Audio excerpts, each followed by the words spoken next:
ये आरोप लगाया गया कि अनंत सिंह ने दुलारचंद यादव की हत्या कर दी। दुलारचंद यादव की कहानी को टक्कर देने वाले अनंत सिंह थे। क्या मोकामा में जो दिख रहा है ये सब कुछ इतना आसान है? बिहार की राजनीति में 90 के दशक के बाद ये एक बड़ी घटना है। सुई का रुख उस तरफ मोड़ के चुनावी फायदा कोई और लेना चाहता है। एक व्यक्ति नहीं कहिए, ये कहिए कि लोकतंत्र का हनन हुआ। क्या ऐसा कोई खेल खेला गया है जो अनंत सिंह को ट्रैप कर रहा है? तब वोट में ऐसे हो जाए, सुलझान का ही खेला। नमस्कार, मैं हूं प्रकाश ललित और आप देख रहे हैं डीएनपी इंडिया। दर्शकों, बिहार में विधानसभा चुनावों को लेकर मोकामा की विधानसभा सीट, एक तरह से विधानसभा चुनावों के लिहाज से देखें तो मोकामा की सीट हॉट सीट के साथ साथ जैसे पोस्टर बॉय होता है वैसे ही एक पोस्टर बॉय बना हुआ है। मोकामा में वो हुआ है जिसकी लोगों को अंदेशा पहले से था। लोगों को शंका थी कि वहां क्लैश ऑफ टाइटंस जैसी स्थिति है। एक तरफ सूरजभान सिंह, दूसरी तरफ अनंत सिंह, दो पुराने प्रतिद्वंदी आमने सामने। लेकिन उसी बीच एक ऐसे नेता की हत्या हो जाती है, यानी कि दुलारचंद यादव की, जिनसे अनंत सिंह की पुरानी अदावत रही है। बड़े सरकार यानी कि छोटे सरकार के बड़े भाई दिलीप सिंह जिस जमाने में चुनाव जीता करते थे 80s के दौर में, उस दौर से दुलारचंद यादव और अनंत सिंह के परिवार के बीच अदावत है। एक दौर में अनंत सिंह के बड़े भाई दुलारचंद यादव को चुनाव में हराया करते थे और उसके बाद से ये जो अदावत की कहानी शुरू हुई, ये कहानी चलती चली गई। और अब ये बताया जा रहा है, क्योंकि चूंकि जेल चले गए हैं, 14 दिन की न्यायिक हिरासत में है अनंत सिंह, और दुलारचंद यादव के परिवार की तरफ से कहा गया, अनंत सिंह और अनंत सिंह के समर्थकों पर यह आरोप लगाया गया कि अनंत सिंह ने दुलारचंद यादव की हत्या कर दी। क्या यह सब कुछ इतना आसान है जैसा दिख रहा है, या फिर इसमें कुछ ऐसा है जो बचाने छिपाने की कोशिश हो रही है? पोस्टमार्टम की रिपोर्ट यह बतलाती है कि दुलारचंद यादव की मौत गोली लगने से नहीं हुई। दुलारचंद यादव को उनके पैर में गोली मारी गई थी और फेफड़ों के फटने की वजह से और अंदरूनी चोट की वजह से उनकी मौत बताई जा रही है। कई सारी पसलियां टूटी हुई थी और इसकी वजह से जो है एक तरह से फेफड़े फटे और कार्डियक अरेस्ट यानी कि हृदय गति रुकी और दुलारचंद यादव की मौत हो गई। फेफड़ा फटा, पसलियां टूटी। कैसे हुई थी मोकामा में दुलारचंद यादव की मौत?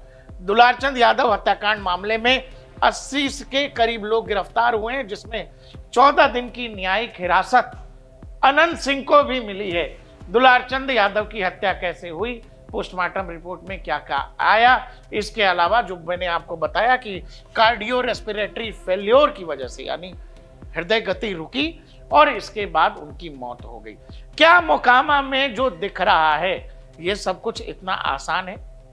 आखिर वो अनंत सिंह जो जेल में रहते हुए, निर्दलीय रहते हुए, कभी आरजेडी के टिकट पर तो कभी जेडीयू के टिकट पर, कभी बगैर टिकट के जीत जाते हैं, वो अनंत सिंह जिनको मोकामा में चुनाव प्रचार करने की जरूरत नहीं पड़ती है, वो अनंत सिंह ऐसे चुनावी मौसम में क्या इस तरह का रिस्क लेंगे जहां चुनाव अगड़ा बनाम पिछड़ा हो जाए, जहां चुनाव भूमिहार वर्सेस यादव हो जाए? और ऐसे में जब वहां भूमिहारों का एक और बाहुबली नेता, जिनसे एक समय में अनंत सिंह के भाई टकराया करते थे, वो सूरजभान सिंह खड़े हैं। आपको पता है 2000 में विधानसभा चुनाव में अनंत सिंह के भाई दिलीप सिंह को सूरजभान सिंह ने निर्दलीय रहते हुए जेल से चुनाव हरा दिया था।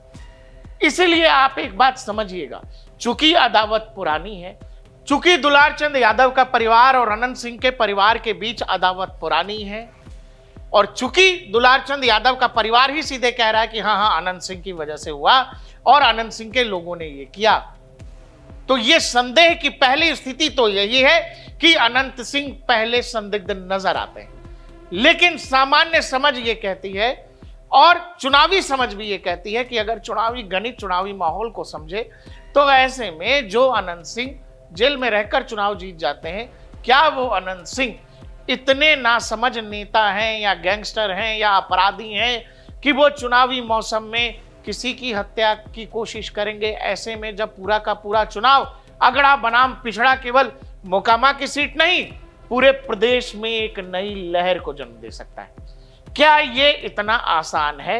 क्या दुलार चंद यादव की हत्या अनंत सिंह के सपोर्ट में की गई और इसका फायदा हो रहा है अनंत सिंह को? इस बात से क्या फायदा है अनंत सिंह और उनके गुट को कि अनंत सिंह और उनके समर्थकों को वहां तक जाना पड़ा जहां दुलार चंद यादव की हत्या कर दी गई? ये कुछ सवाल हैं, या फिर कुछ ऐसा तो नहीं है दुलार चंद यादव की हत्या करके चूंकि पहले संदिग्ध अनंत सिंह नजर आते हैं, सुई का रुख उस तरफ मोड़ के चुनावी फायदा कोई और लेना चाहता है? क्या ऐसा कोई खेल खेला गया है जो अनंत सिंह को ट्रैप कर रहा है, या फिर वाकई में हीट ऑफ द मोमेंट, या वहां कुछ ऐसा हुआ जिसमें अनंत सिंह ये सब कुछ कर गुजरे और उनके समर्थकों ने ये इस हत्या को अंजाम दे दिया जैसा दुलार चंद यादव का परिवार कह रहा है? अब समझिए, क्या दुलार चंद यादव हो कि सूरजभान सिंह हो या फिर अनंत सिंह हो, ये सब के सब कोई साधु महात्मा तो है नहीं। आपराधिक रिकॉर्ड सूरजभान सिंह का भी है, आपराधिक रिपोर्ट अनंत सिंह का भी है, और दुलार चंद यादव जी का भी आपराधिक रिकॉर्ड रहा है। जिस इलाके में यह हत्या हुई है, इस घटना को अंजाम दिया गया है, वो इलाका मोकामा का टाल इलाका कहते हैं। वहां टाल लोग बोलते हैं, लेकिन ताल समझिए, नदी के किनारे का इलाका है, बेहद उपजाऊ जमीन है, हजारों सैकड़ों हेक्टेयर जमीन ऐसी है जो अधिकतर समय गंगा नदी में अगर पानी बढ़ गया या फिर मानसून का समय है तो वो इलाका डूब जाता है वो, लेकिन उस इलाके की जमीन बेहद उपजाऊ है। अब यहीं से अनंत सिंह और दुलार चंद यादव की कहानी शुरू होती है, क्योंकि लोग ये कहते हैं कि इस इलाके में एक जमाने में 80-90 के दशक में दुलार चंद यादव टाल के इलाके में खौफ का दूसरा नाम था। इस इलाके में जो भी खेतीहर मजदूर थे या जो किसान थे, उनका फसल काटना, उनका अपना फसल लेकर जाना, इस इलाके में जाना दूभर था, क्योंकि उस जमाने में उस इलाके में दुलार चंद यादव की तूती बोलती थी। मोकामा के आम लोग ये बताते हैं, टाल के लोग आपको ये बताते हुए मिल जाएंगे, दुलार चंद यादव की सल्तनत या यूं कहें उसकी हुकूमत को टाल के इलाके में चैलेंज करने वाले सबसे पहले दिलीप सिंह और अनंत सिंह। दिलीप सिंह यानी कि अनंत सिंह के बड़े भाई, सरकार जिनको कहा जाता था, और चूंकि अनंत सिंह दिलीप सिंह के छोटे भाई हैं, इसलिए उनको छोटे सरकार कहा जाता है। और यह बताया जाता है कि इसी पूरे इलाके में संघर्ष या आधिपत्य की जो लड़ाई थी, वहीं से इस कहानी की शुरुआत होती है, जहां दुलार चंद यादव बनाम अनंत सिंह होता है। और इसकी शुरुआत 80-90 के दशक में, जैसा कि मैंने आपसे बताया, ये जमीन बेहद उपजाऊ है, लेकिन एक दौर ऐसा था कि जिसकी जमीन है, जिसका खेत है, वही अपनी जमीन पर लगी हुई फसल नहीं काट पाता था। आप उस इलाके में जा रहे हैं तो आपके साथ लूट हो जाएगी, मार हो जाएगी, आपके हत्या तक हो जाती थी। ऐसा कहा जाता है कि टाल के इलाके में कि अगर किसी का शव भी फेंक दिया तो वहां शव का मिलना आफत होता था। इसीलिए आपको यह समझना पड़ेगा कि इस पूरी कहानी की शुरुआत जिस जगह से हुई, वो कहानी फिर से उसी टाल इलाके में जाकर के एक तरह से कह लीजिए अंतिम पड़ाव पर पहुंची, जहां दुलार चंद यादव की हत्या की गई। टाल का महत्व मोकामा की राजनीति में क्या है, इस बात को ऐसे समझिए कि मोकामा में छोटे सरकार अनंत सिंह इसलिए कहे गए क्योंकि वहां के लोग बताते हैं कि दुलार चंद यादव की कहानी को टक्कर देने वाले अनंत सिंह थे। और बताया जाता है कि अनंत सिंह ने उस दौर में जाति नहीं देखी, पाति नहीं देखी, संघर्ष नहीं देखा, और उन्होंने गरीब गुरबों की लड़ाई, जो वहां के लोकल लोग बताते हैं, वो लड़ाई लड़ी। और दुलार चंद यादव और इन जैसे और भी जितने सारे लोग थे जो उस इलाके में लोगों का आना जाना मुश्किल किया हुआ था, उनके खिलाफ अनंत सिंह ने एक जंग छेड़ी। और तब जाकर जो बार बार जो टाल का इलाका है, यही कारण है कि जब भी मोकामा में अनंत सिंह जब फंसे हैं, का मतलब ये अनंत सिंह जेल में रहे हो, अनंत सिंह की ऐसा लग रहा हो कि राजनीतिक रूप से अनंत सिंह कमजोर पड़ रहे हैं, मोकामा के टाल इलाके ने छोटे सरकार को हर बार विधानसभा पहुंचा दिया है। टाल इलाके में अगर आप वहां की डेमोग्राफी की बात करें, मोकामा विधानसभा की करीब करीब 55 से 60% आबादी इसी इलाके में रहती है और इस इलाके में रहने वाली आबादी में एक बड़ा वर्ग ईबीसी वर्ग का है, यानी इकोनॉमिकल बैकवर्ड क्लास का है, जिसमें अलग अलग जातियां आती हैं। कहा यह जाता है कि जो 80-90 के दौर में अनंत सिंह और उनके परिवार ने उस इलाके में जो लड़ाई लड़ी, उसकी बात आज तक वो इलाका भूला नहीं है। और यही कारण है कि अनंत सिंह और उनका परिवार टाल के इलाके को लेकर बेहद संवेदनशील रहता है, या फिर टाल में एक इमोशन है अनंत सिंह को लेकर। खास करके जो ईबीसी वर्ग है, यानी यादव जाति को छोड़कर बाकी की जो जातियां हैं, उसके अंदर जबरदस्त माहौल रहता है, क्योंकि उस इलाके में मैंने आपको बताया कि दुलार चंद यादव खौफ का दूसरा नाम था। और एक लड़ाई जो लड़ी गई, उस लड़ाई के बाद अनंत सिंह को लेकर टाल में एक इमोशन उभरा जो आज तक है। इस पूरी कहानी में एक और तस्वीर है। सूरजभान सिंह, दुलार चंद यादव, अनंत सिंह की बात तो आपने कर ली, लेकिन एक और कहानी है, वो ही ये पीयूष प्रियदर्शी। दुलार चंद यादव के पोते ये बताते हैं कि मेरे दादाजी आरजेडी के प्रचार में शामिल थे। रिपोर्टर फिर पूछता है कि आरजेडी के प्रचार में थे कि जनसुराज के प्रचार में थे। पोता ये कह रहे हैं कि नहीं, हमारे दादाजी आरजेडी के प्रचार में थे। अब आप एक बात समझिएगा, पीयूष प्रियदर्शी वो व्यक्ति हैं जिनके लिए ये बताया जा रहा है कि दुलार चंद यादव अंतिम समय तक लालू प्रसाद यादव और आरजेडी के संपर्क में थे।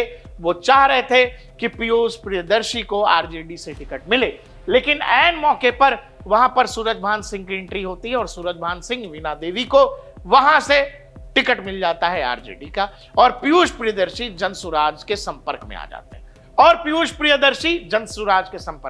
हैं। पीयूष प्रियदर्शी और उनके समर्थकों का यह कहना है, जो दादा है यानी कि दुलार चंद यादव, इनके समर्थन में लोगों से वोट मांग रहे थे, लेकिन जो पोता कह रहा, वो कह रहा है कि आरजेडी के समर्थन में। तो आपको यह बात समझनी पड़ेगी कि अगर यह हत्या हो रही है और इसमें पहला संदेह किसकी तरफ जा रहा है, अनंत सिंह की तरफ, तो आपको यह पता है कि बिहार में जाति बहुत चलती है, बिहार की राजनीति में जाति बेहद हावी रहती है।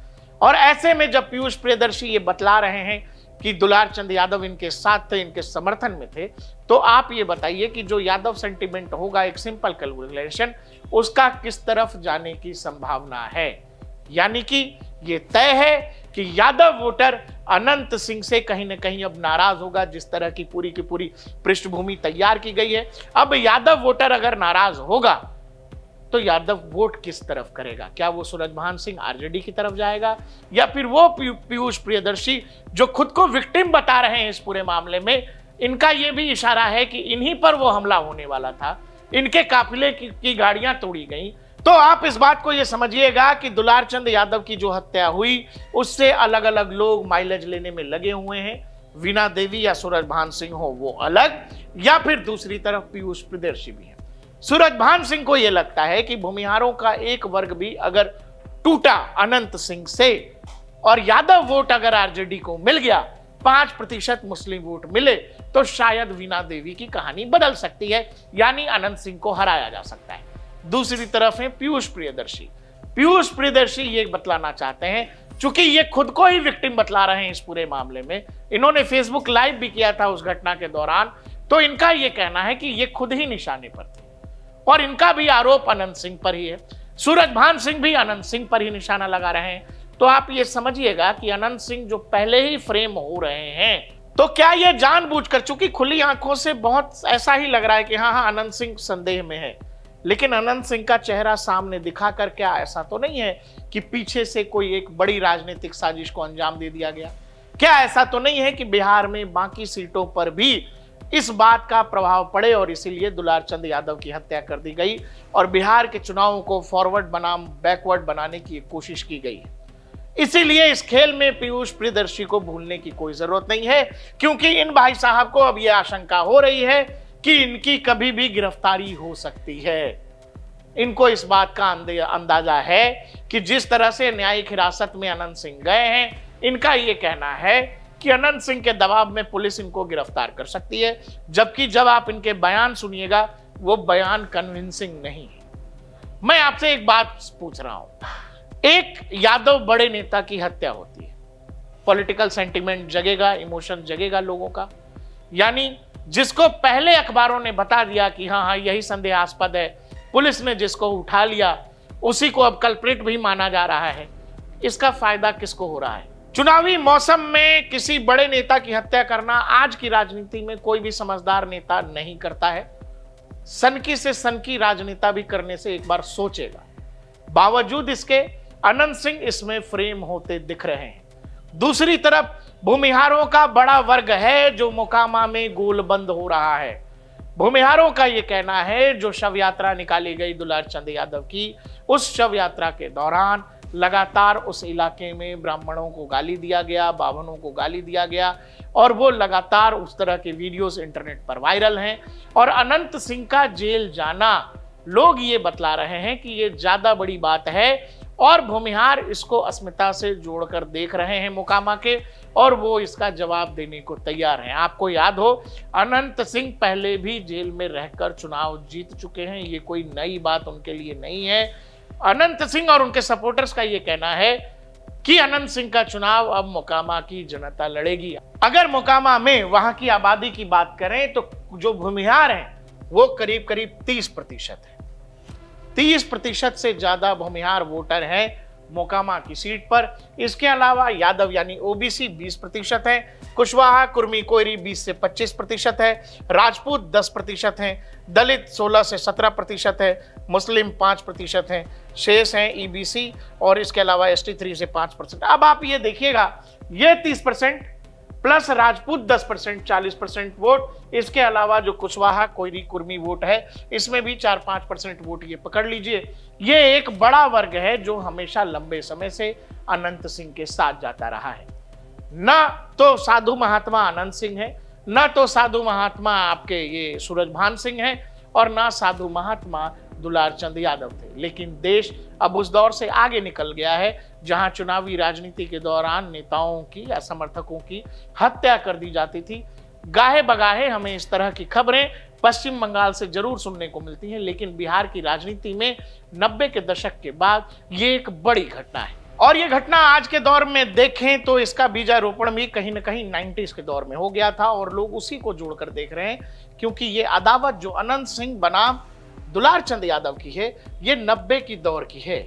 लेकिन सवाल एक जरूरी जो मैंने आपसे पूछा कि चुनावी मौसम में कोई भी अपराधी हो या राजनेता हो, क्या इस तरह की बात करने से पहले कैलकुलेट करेगा या नहीं करेगा, या फिर कुछ ऐसा तो नहीं है कि कोई ऐसा आदमी था जिसने अनंत सिंह और दुलार चंद यादव की दुश्मनी का फायदा उठाया, दुलार चंद यादव की साजिशन हत्या कर दी गई, अनंत सिंह को ट्रैप किया जा रहा है और इसका फायदा चुनावी फायदा लेने के प्रयास में कोई और कहीं और तैयार बैठा है। देखते रहिए DNP इंडिया, हर खबर भरोसे के साथ।